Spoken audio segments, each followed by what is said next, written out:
Cristo é a revelação visível do Deus invisível. Ele é o primeiro filho, superior a todas as coisas criadas. Porque por meio dele Deus criou tudo, no céu e na terra, o que se vê, o que se não vê, inclusive todos os poderes espirituais, as forças, os governos e as autoridades.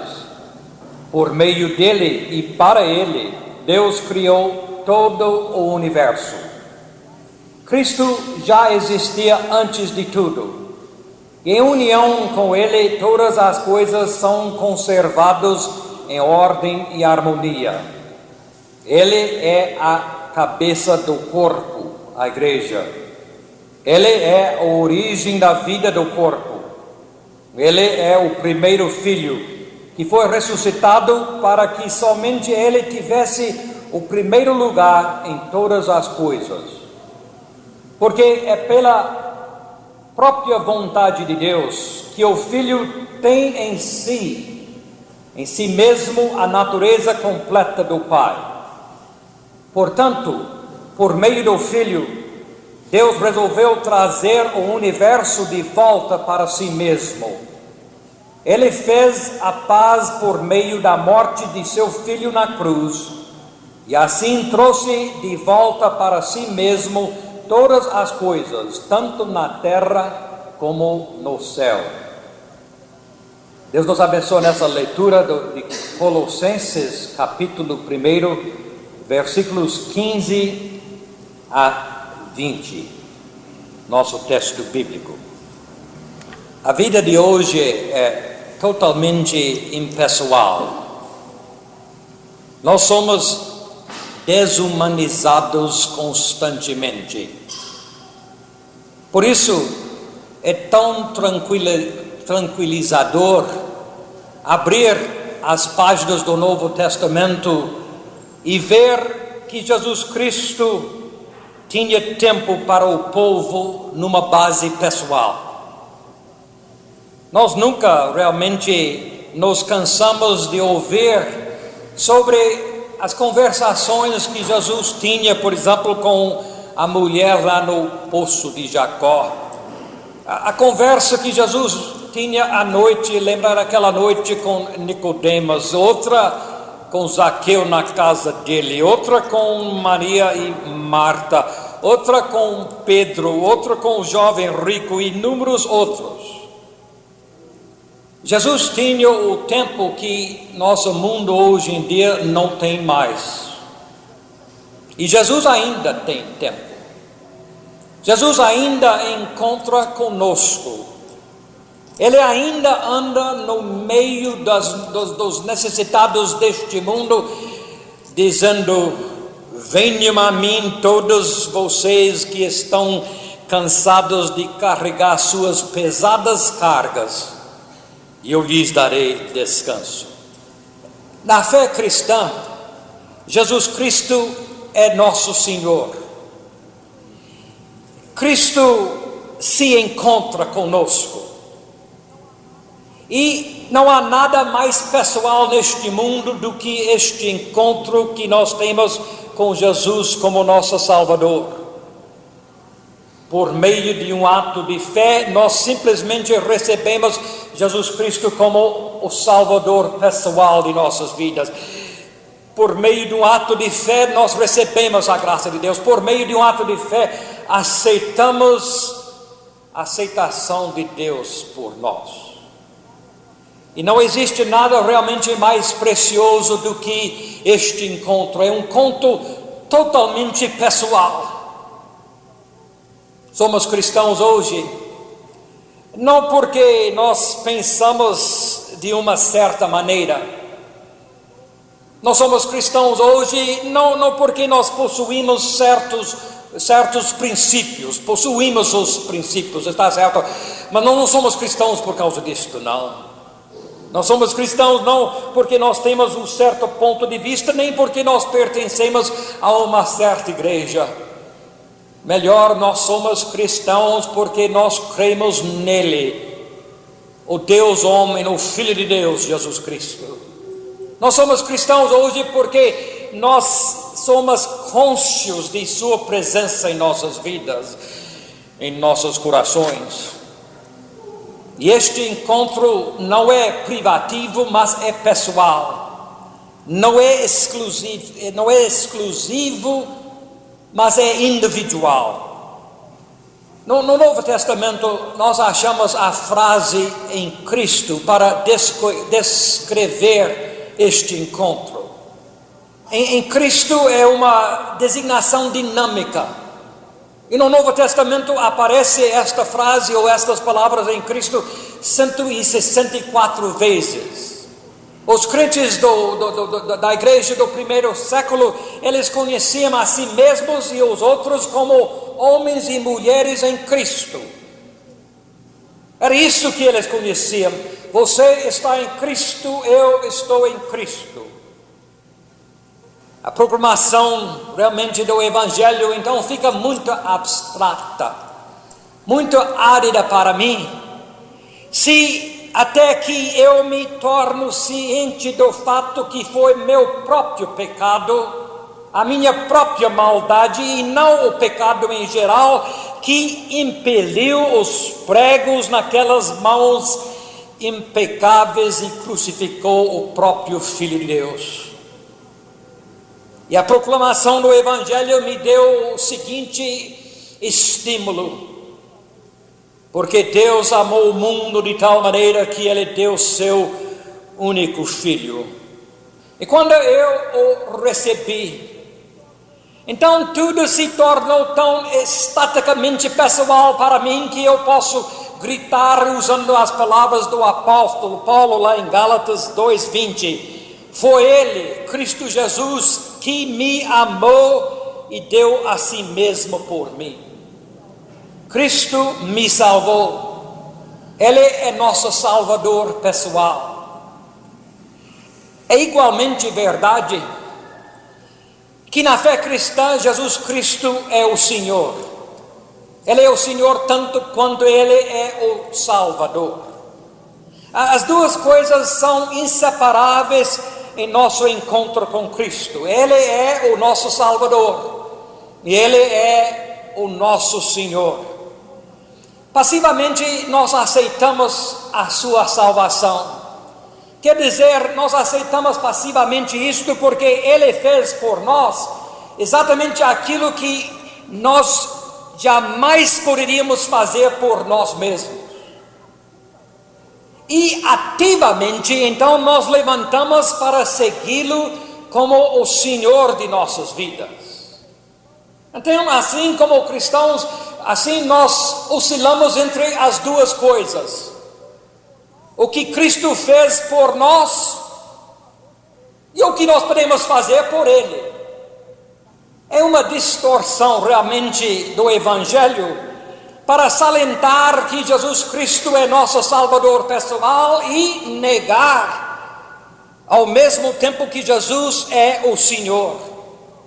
Quando nós fazemos assim, nós então viramos a vida cristã apenas para uma indulgência privilegiada que está divorciada completamente de uma conduta responsável.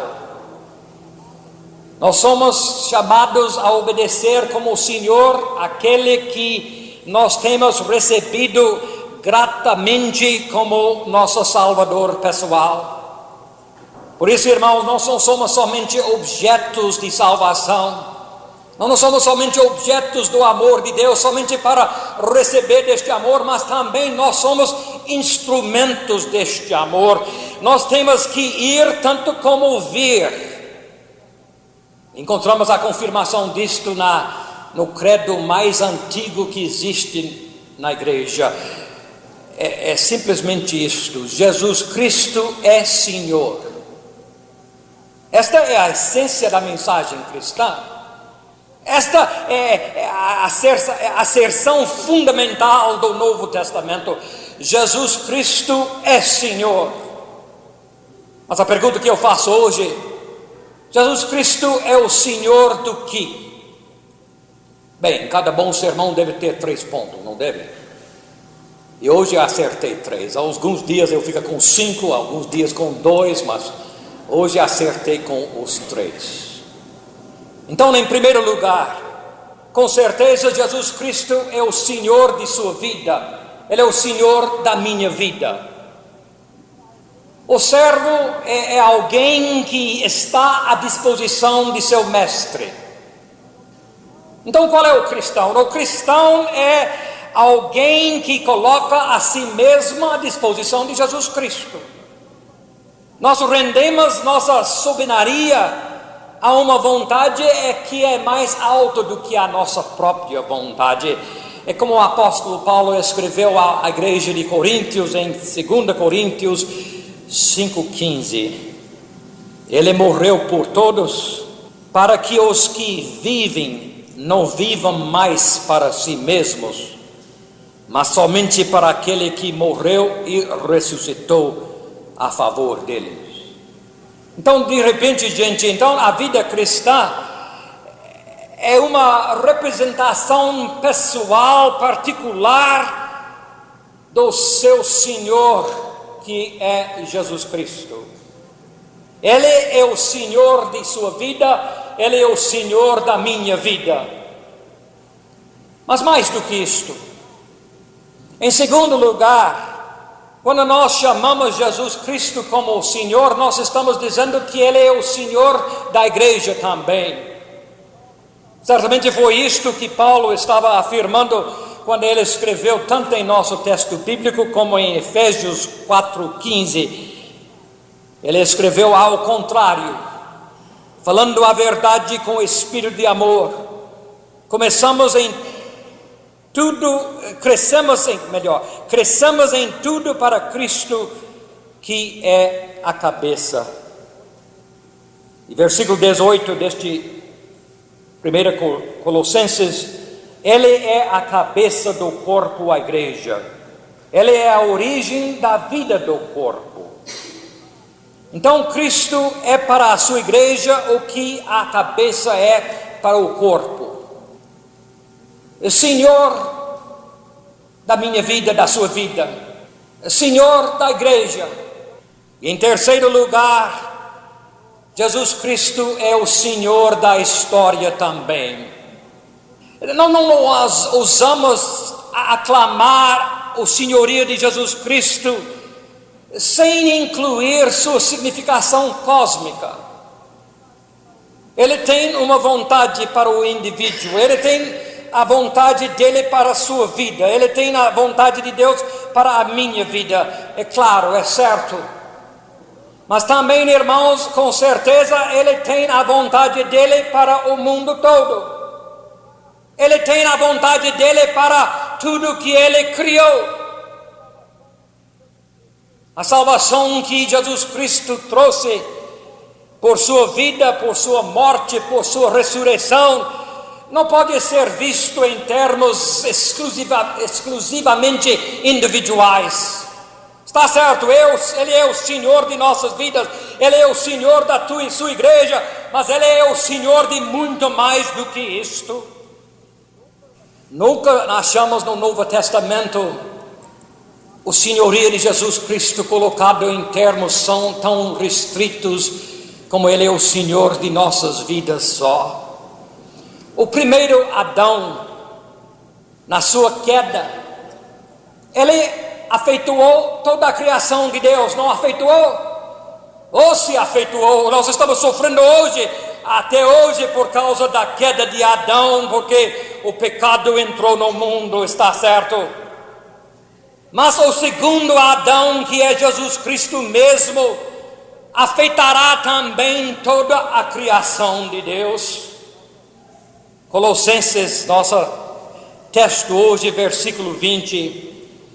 Portanto, por meio do Filho, Deus resolveu trazer o universo de volta para si mesmo. Ele fez a paz por meio da morte de seu Filho na cruz. Assim trouxe de volta para si mesmo todas as coisas, tanto na terra como no céu. O prólogo do Evangelho segundo São João, Jesus Cristo é celebrado e elaborado como a palavra universal que sai da própria boca de Deus. E João, naquele trecho, ele diz que a criação de todas as coisas é atribuída a Jesus Cristo. O Evangelho de João, capítulo 1, versículo 3. Deus fez todas as coisas por meio dele, Jesus. E em toda a criação, nada foi feito sem ele. Então, este caráter final, este caráter derradeiro de Cristo é inclusivo, não exclusivo. Por isso, o que nós achamos nele não é descontínuo da compreensão religiosa que a humanidade tem conseguido durante os séculos em todas as religiões, em todos os lugares deste mundo. Eu me lembro a pergunta mais difícil que meus filhos tinham feito para mim. Eu não sei qual vai ser a pergunta mais difícil que Rosilda vai fazer, mas eu me lembro a pergunta mais difícil que meus filhos fizeram a mim é a seguinte: por que os cristãos acham que somente eles estão certos, hein, papai? As outras religiões não acham o mesmo? Quem pode dizer o budista? Quem pode dizer o muçulmano? Quem pode dizer o hindu? Quem pode dizer que eles não estão certos também, hein, papai? Boa pergunta, não é? Como você ia responder a esta, hein? Bem, eu suei bastante. E me custou muito para chegar a uma resposta que me satisfaz. Mas agora eu tenho uma, viu? Porque, irmãos, certamente nós achamos na pessoa de Jesus Cristo o foco sem paralelo pela qual todas as pessoas vivem. Quer sejam cristãos, quer sejam budistas, quer sejam hindus, qualquer. Todas as pessoas vivem neste foco sem paralelo que é Jesus Cristo. Por isso, Jesus Cristo é verdadeiramente chamado homem universal. O amor de Deus não teve sua origem lá em Belém, daquele estábulo, naquela noite de Natal, não. O que começou lá, daquela noite em Belém, foi a expressão mais clara do amor de Deus. Foi a revelação mais perfeita que o mundo jamais tenha visto deste amor de Deus. Por isso eu não tenho medo nenhum que alguém vá levantar um dia como profeta e diz: não, agora eu tenho uma visão nova. Uma outra religião levanta aqui e diz: não, agora eu já descobri algo novo. Eu já descobri algo maior, eu já descobri algo melhor do que o amor de Deus, revelado perfeitamente na pessoa de Jesus Cristo. Ele é realmente o Salvador do mundo, Ele é realmente o Senhor de todos e de tudo. Nesta finalidade universal de Cristo é inclusivo, inclui todo mundo. O problema é que nós somos exclusivistas, não é? Nós queremos excluir todo mundo, especialmente aquele que não pensa como eu, aquele que não tem meus preconceitos, toda aquela turma. Todas as estruturas de nossa existência, as visíveis e as invisíveis, têm sido subjugados por Cristo. Isso tem que ser o sentido daquelas palavras tão impetuosas, tão bonitas do apóstolo Paulo. Outra noite eu falei com o irmão Abeleu que eu achava que 1 Coríntios capítulo 13 deve ser o trecho para mim mais lindo da Bíblia, mas este trecho de Paulo chega pertinho, viu? Romanos 8. Eu estou bem certo que nada pode nos separar do amor de Deus, nada, nem na morte, nem na vida, nem os anjos, nem outros governos, os poderes celestiais, nem no presente, nem no futuro, nem no mundo que está em cima de nós, nem no que está embaixo. Em todo o universo não há nada que pode nos separar do amor de Deus, que é nosso por meio de Jesus Cristo, nosso Senhor. Acabamos hoje de declarar a nossa fé usando o credo apostólico. E naquele credo nós afirmamos o seguinte: Jesus subiu ao céu, está à direita de Deus Pai Todo-Poderoso. Com isso nós queremos dizer que Jesus Cristo preside a toda a história. Com isso nós estamos querendo dizer que o seu lugar está no centro de tudo. Com isso nós estamos querendo dizer que seu lugar é na sede do universo. Ele está à direita de Deus Pai Todo-Poderoso. Muitas pessoas, após suas mortes, têm se tornado importantes, está certo? Mas Jesus Cristo tem tido muito mais. Você sabe, reconhece que nada acontece em nenhum lugar, nada acontece em nenhum tempo sem referência a Ele. Então, jamais devemos limitar o reino dele para nossos corações individuais, está certo? Ele está em nossos corações individuais, e se Ele não estiver aqui, Ele está em nenhum lugar. Mas olha, gente, nós não podemos limitar Todo-Poderoso, todo o reino dele somente para a minha vida particular e para a sua. Jamais devemos limitar o reino dele para nossa igreja particular. Como nós podemos confiná-lo para os estreitos recintos de nossas almas? Como nós podemos confiná-lo para os rebanhos fechados de nossas igrejas?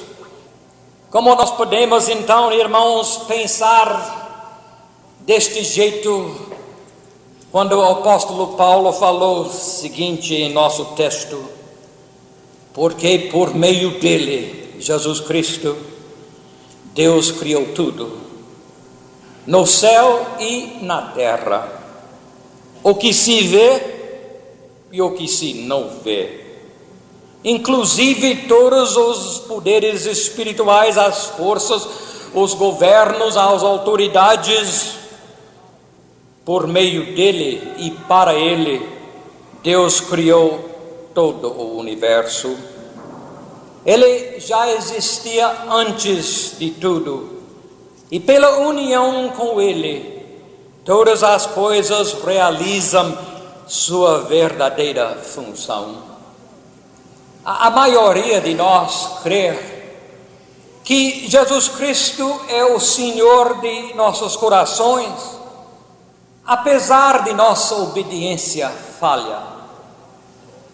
A maioria de nós crê que Jesus Cristo é o Senhor da igreja, apesar do corpo ter pouca semelhança com a cabeça. Está certo? Mas me responde, irmãos, por que tão poucos de nós temos achado Jesus Cristo neste mundo? Hein? Por que tão poucos de nós podemos ver Jesus Cristo nas notícias dos jornais? Podemos ver Jesus Cristo vivendo em nossas vidas cotidianas? Por que tão poucos de nós podemos ver Jesus Cristo na história toda deste mundo? Nós temos dificuldades, eu acredito, em ver Jesus em tudo isto como o Senhor deste mundo. Parece para nós que a senhoria de Jesus, de Cristo neste mundo, é tão remoto. Parece que o senhorio de Jesus aqui neste mundo é tão inativo, é tão mínimo. Por que duvidamos, hein? Por que temos esta dúvida? É porque, irmãos, nós temos a tendência de modelar nossa ideia de Deus sobre o que nós vemos dos homens. Por exemplo, nós imaginamos que é claro demais, aquele que tem mais poder, naturalmente fará a maior demonstração deste poder. Você não acha? Claro que sim. É óbvio. Quem pode dominar, domina mesmo. Certamente domina, não resta dúvida. É mesmo assim. Isso nós conhecemos. Essa é a função de poder. Este é o Espírito que domina nosso mundo. Começando no lar mais simples até a nação mais poderosa. Quem domina, domina mesmo. Assim cremos. Todo mundo faz, não faz? Então nós chegamos à conclusão, é claro, todo mundo faz, então Deus tem que fazer também. Deus tem que mostrar o poder dele, como nós achamos que ele deve mostrar este poder. Ele tem que fazer prodígios, ele tem que fazer coisas espetaculares, ele tem que ser todo poderoso e faz este poder funcionar. Porque é o jeito. O problema, irmãos, nós esquecemos a humildade inacreditável do amor de Deus. Nós simplesmente subjugamos, subestimamos o poder deste amor de Deus. Nós não somos acostumados com tal humildade. Se modelarmos nossa ideia do caráter de Deus naquilo que nós vemos em Jesus Cristo, então nós teríamos um quadro totalmente diferente deste mundo. Assim nós veremos a humildade espantosa em que o próprio Deus Todo-Poderoso levou em seu próprio corpo o seu castigo e meu castigo na rude cruz de Calvário. Assim, veremos a humildade espantosa do Deus Todo-Poderoso que fica tão pacientemente batendo a porta, esperando entrar, que nunca, jamais entrará sem até ser convidado. Assim, veremos um caráter que não está preocupado com grandes demonstrações de poder que, afinal de contas, nos impressionam superficialmente. Melhor, veremos aquele que é o Salvador do mundo. Veremos aquele que é o Senhor de tudo e de todos. Veremos aquele que já existia antes de tudo. Aquele em que tudo foi criado para ele e por ele. E pela união com ele, todas as coisas realizam sua verdadeira função. Olha, irmãos, os outros podem ser perdoados porque eles não conhecem Cristo. Como eu posso esperar alguém que nunca encontrou este amor de Deus entender o poder deste amor, hein? Os outros podem ser perdoados, irmãos, porque eles nem reconhecem o senhoria de Jesus Cristo. Mas que defesa nós temos quando nós que pertencemos a Ele, nós que temos respondido ao amor dEle, nós que temos Ele como o nosso Salvador pessoal, nós que temos Ele como o Senhor pessoal de nossas vidas, falhamos em reconhecê-lo como o Senhor de tudo, e Ele é mesmo, porque por meio dele, Deus criou tudo, no céu e na terra, o que se vê e o que se não vê, inclusive todos os poderes espirituais, as forças, os governos e as autoridades. Por meio dele, por meio dele e para ele, Deus criou todo o universo. Ele já existia antes de tudo, e pela união com ele todas as coisas realizam sua verdadeira função.